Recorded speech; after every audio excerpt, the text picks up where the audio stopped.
I'm not sure if you've ever been to the new St. Joseph's High School down in Newport. It's a wonderful building.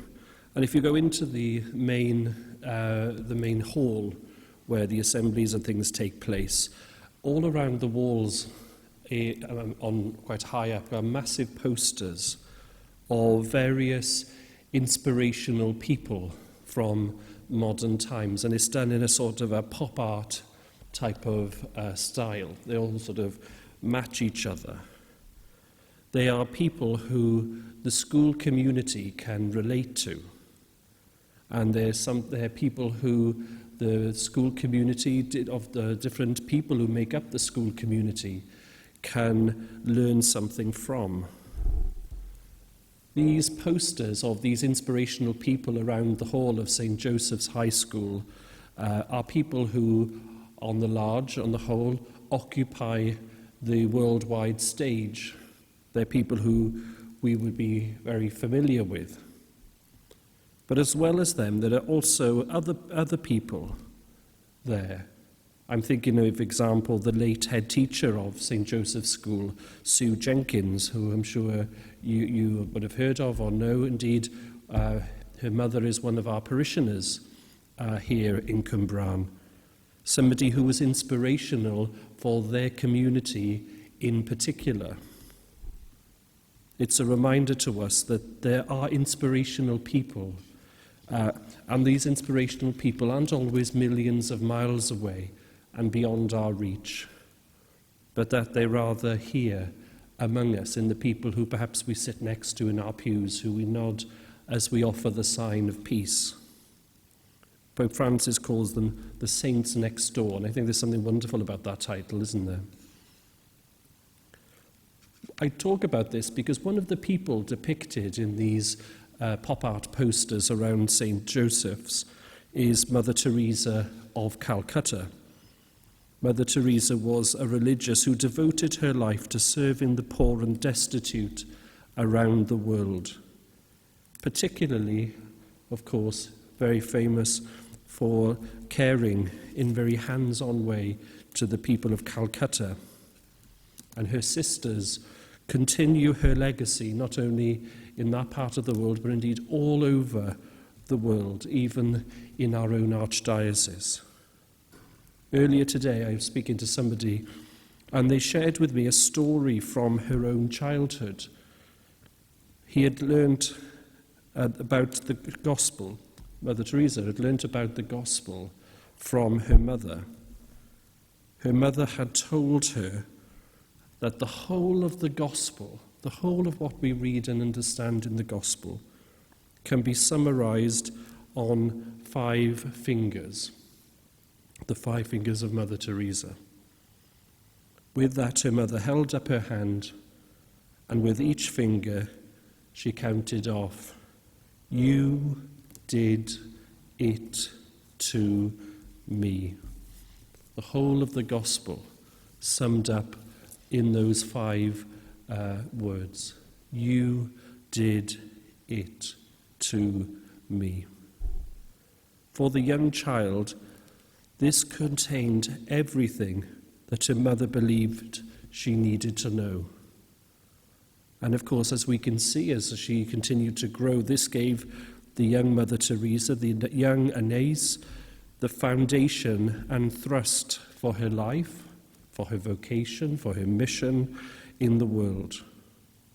And can't we see how these 5 simple words from our gospel became the blueprint for everything that Mother Teresa did? She made these few words her own. For I was hungry, and you gave me food. I was thirsty, and you gave me drink. I was a stranger, and you made me welcome. Naked, and you clothed me. Sick, and you visited me. In prison, and you came to see me. I tell you solemnly, insofar as you did this to one of the least of these brothers of mine, you did it to me. And it does sound a bit like Mother Teresa's mother was being rather oversimplistic in what she taught her daughter. But I think that this can be a bit deceiving, can't it? In Mother Teresa's truly deep spiritual life, she came to realize that the most important aspect of the phrase of these 5-finger prayers, "You did it to me," was not the did part, the fact of doing something, like perhaps we might think it was, but rather upon the me part. For this me part refers to Jesus himself. Jesus becomes the foundation of our doing, the foundation of our actions. Our action of charity, the way we love, and how we show this love to our neighbour find their foundations in Jesus himself. You did it to me. There's nothing oversimplistic about this at all, in fact. For these are the words which transform everything. These are the words which provide our lives of faith, our lives of discipleship, with a new insight, with a new meaning. With these 5 words, we learn how to love. Not a superficial love, but to learn to love in a way that brings us together, that binds us together, a love that hurts. And can't we see this played out in Mother Teresa's life? As we enter into this first part of our Lenten pilgrimage together this week, we are invited in this first week of this little retreat to return to Jesus himself. You did it to me. In this first part of our Lenten journey together, the pathway of love opens up before us.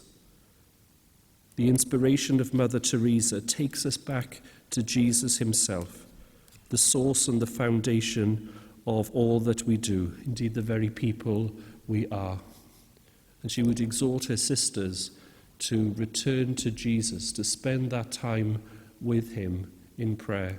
It's interesting when the sisters would say, "But Mother, we're too busy."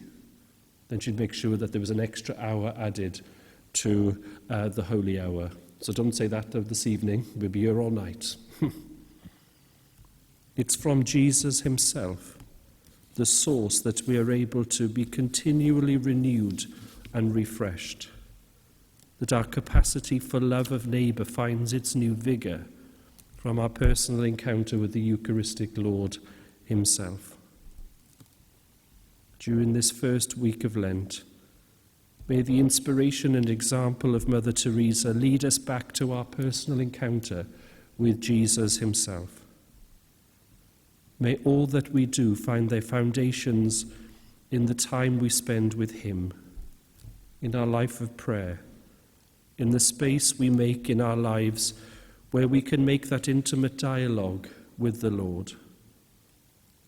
May our lives of service to our neighbours spring from Jesus, the source of our lives and the source of our existence.